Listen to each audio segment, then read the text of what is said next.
Did you know that Bikini Bottom, SpongeBob's home, is named after a real place? It's called Bikini Atoll, a ring-shaped island in the middle of the Pacific Ocean. Bikini Atoll is famous because the US conducted nuclear weapons tests here. Look at the huge crater in the corner of this island. That depression isn't natural. It was formed by the sheer destructive power of a nuclear device detonated by the US in 1954, known as Operation Castle Bravo. This was a hydrogen bomb packing a force of 15 megatons of TNT, 1,000 times more powerful than the atomic bomb dropped on Hiroshima. The explosion left behind a hole 2 kilometers in diameter and 70 meters deep. Initially, the US kept the test a secret, but that secret was exposed after a Japanese fishing boat was caught in the fallout. The vessel was the Daigo Fukuryu Maru, or in English, the Lucky Dragon No. 5.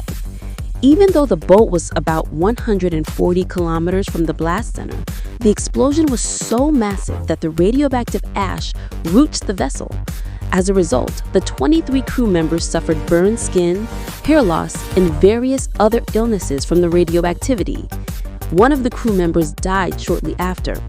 This incident caused a panic in Japan, their second major panic after Hiroshima and Nagasaki, and it fueled the global anti-nuclear movement. Just a few months after this tragedy, Japan's first giant monster film, Gojira, or which we call Godzilla today, was released. Yes, Godzilla has a direct connection to this ship and the US nuclear tests. Stick around and watch this video until the end. We're going to discuss the historical facts behind the creation of Godzilla. Many people don't know that Godzilla wasn't originally created for entertainment, but as a symbol of resistance against nuclear weapons. If you watch the 2014 Godzilla movie released by Warner Brothers, it directly states that Godzilla emerged as a result of the 1954 nuclear test at Bikini Atoll. This nuclear testing at Bikini Atoll is a historical fact, and even the explosion footage shown in the film is authentic. They were trying to kill him. The 2014 movie included this detail as a tribute to the very first Godzilla film released in Japan in 1954.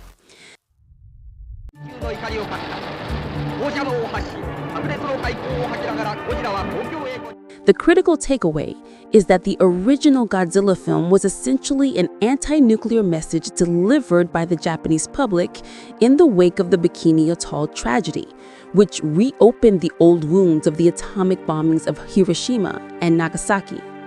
The trauma of the atomic bombings. To understand the trauma that led to Godzilla, let's quickly review the history.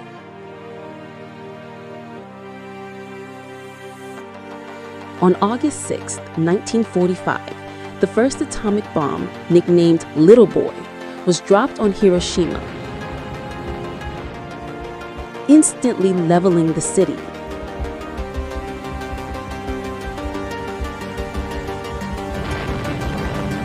Three days later, on August 9th, a second atomic bomb, Fat Man, was dropped on Nagasaki, which was also completely devastating.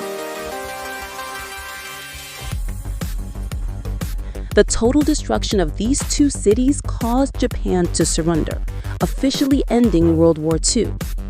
The world celebrated the end of the war, but for the people of Japan, the atomic bomb was a terrifying horror. Imagine, a single bomb could wipe out an entire city, killing hundreds of thousands instantly. You have to understand that the horror of the atomic bomb wasn't just the initial blast, it was the radiation.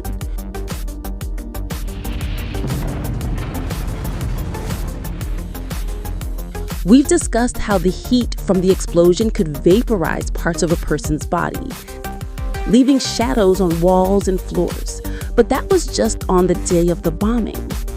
Do you know what happened afterward? Residual nuclear radiation contaminated the soil, water, air, and surrounding objects, Contact with this contamination caused a deadly illness called acute radiation sickness. Victims were in a desperate situation. Hospitals were destroyed, 90% of doctors were dead from the blasts, and the remaining doctors had no idea how to treat radiation sickness. The suffering didn't end. For years, survivors developed cancer from the radiation, and many babies were born with birth defects due to genetic mutation. The trauma in Japan was unimaginable. Compounding the problem, this reality was hidden from the world. From 1945 to 1952, the U.S. launched Operation Blacklist, occupying Japan and censoring all media to prevent them from reporting on the true impact of the atomic bombs, which proved to be far more horrific than the explosions themselves. Then, in 1954, a new tragedy struck, sending Japan into a second panic. This is the document for the U.S. president's approval to conduct a nuclear test known as Operation Castle. This operation was the U.S.'s response to the Soviet Union's challenge in the nuclear arms race. While the U.S. had conducted nuclear tests before, like Operation Crossroads, those involved atomic bombs. Operation Castle was concluded on the 14th of May, 1954. Castle was an all-thermonuclear test. A test basically of devices in the megaton range. Operation Castle was the first time the U.S. tested a hydrogen bomb. We've covered the difference between the two in a previous episode. The first test of Operation Castle was called Castle Bravo, detonated on March 1st, 1954 at Bikini Atoll. Bikini Atoll is just one of many islands in the Marshall Islands, and these islands were inhabited. Bikini Atoll in particular had over 200 residents.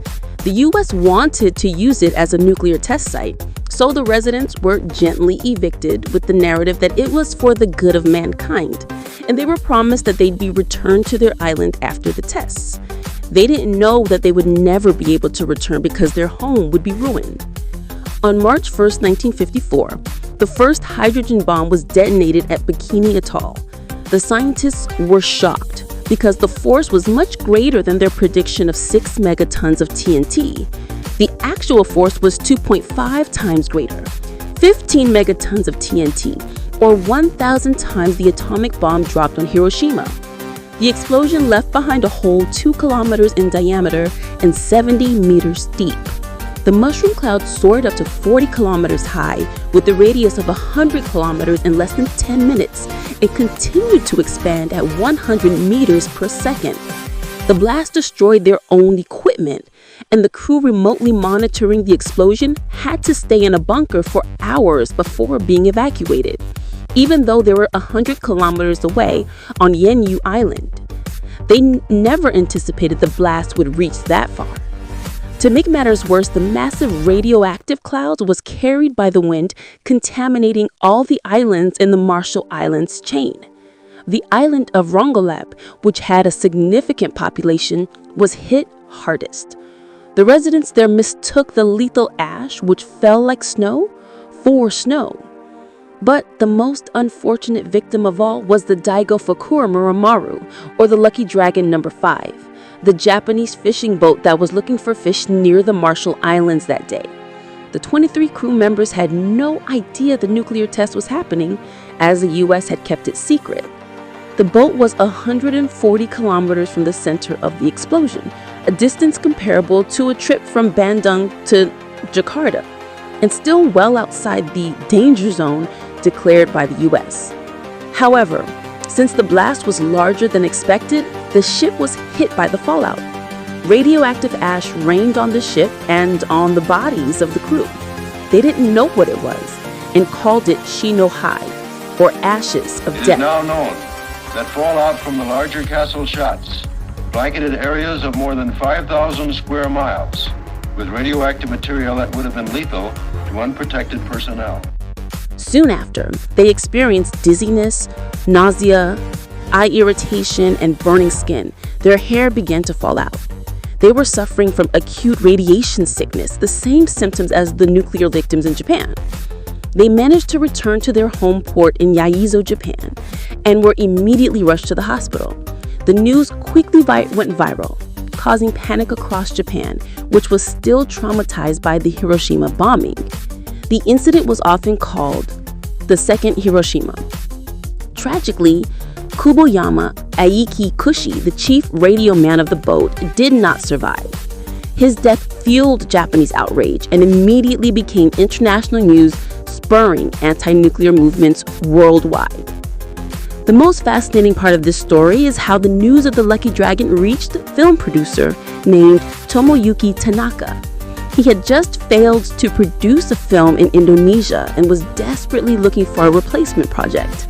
When he heard about the ship's tragedy, he was immediately inspired to make a movie about it, but not a typical film. Inspired by King Kong, he wanted to portray the ship incident and the horror of nuclear weapons for the Japanese people, but symbolized through a terrifying giant monster he named Gojira. Gojira is what we now know as Godzilla after its transliteration into Latin alphabet. Ishirō Honda was chosen to direct the film. Honda wasn't just a director, he was a former Japanese soldier in World War II who had been captured and imprisoned in Shunma. While imprisoned, he learned about the atomic bomb that destroyed Hiroshima. When directing Gojira, Honda stated that Godzilla was not just a metaphor for the atomic bomb, but the physical manifestation of the bomb itself. Honda said that if Godzilla was only like a dinosaur or any other animal, a single cannonball should have killed him. But if he is comparable to the atomic bomb, we don't know what to do. That's why he took the characteristics of the atomic bomb to create Godzilla. Interestingly, Godzilla is not only a manifestation of the bomb, but also of the victims. Godzilla's rough, ugly skin was based on the skin of people suffering from nuclear radiation. Godzilla's body represents both the nuclear weapon and the anguish of the Japanese people harmed by it. If you compare the first Godzilla film to the versions we see today, they are drastically different. The original film is far from being simple entertainment. It's a terrifying horror movie, focusing on the expressions of the innocent and helpless Japanese people watching Godzilla's brutality. The film truly captured the mood and feelings of the Hiroshima victims as well as those on the Lucky Dragon number 5. Why don't we see that message in modern Godzilla movies? The first Godzilla film premiered on October 27, 1954, just 8 months after the Lucky Dragon incident, and was made from a purely Japanese perspective. However, 2 years later, the US bought the film and retitled it Godzilla, King of the Monsters. Unfortunately, they edited out 16 minutes of footage and replaced it with their own version, specifically cutting out scenes that were critical of nuclear weapons. The original anti-nuclear message and impact were lost, and Godzilla was transformed into an ordinary American-style monster movie. The irony is that this American version is the one the world knows today, as the 1954 Gojira film wasn't widely accessible until 2004. That's the history behind Godzilla. Whether you like the films or not, the point is that it's all about nuclear weapons, the monster weapon used by one nation to assert power over others. There's one thing you might have forgotten. What happened to the indigenous residents of Bikini Atoll who were subtly evicted by the US? They were never able to set foot on their island again. The island was ruined by the nuclear test and remains severely radioactive. The tests conducted at Bikini Atoll weren't just 1 or 2. There were 23 nuclear tests in total. You can imagine the fate of the plants and animals there. It's rumored that the sea creatures suffered genetic mutation from the radiation. Perhaps this inspired the cartoon SpongeBob. The original residents of Bikini Atoll had to live on Kili Island, which was not as beautiful as their home. Their grandchildren and great-grandchildren can only hear about the beauty of Bikini Atoll through the stories of their grandparents.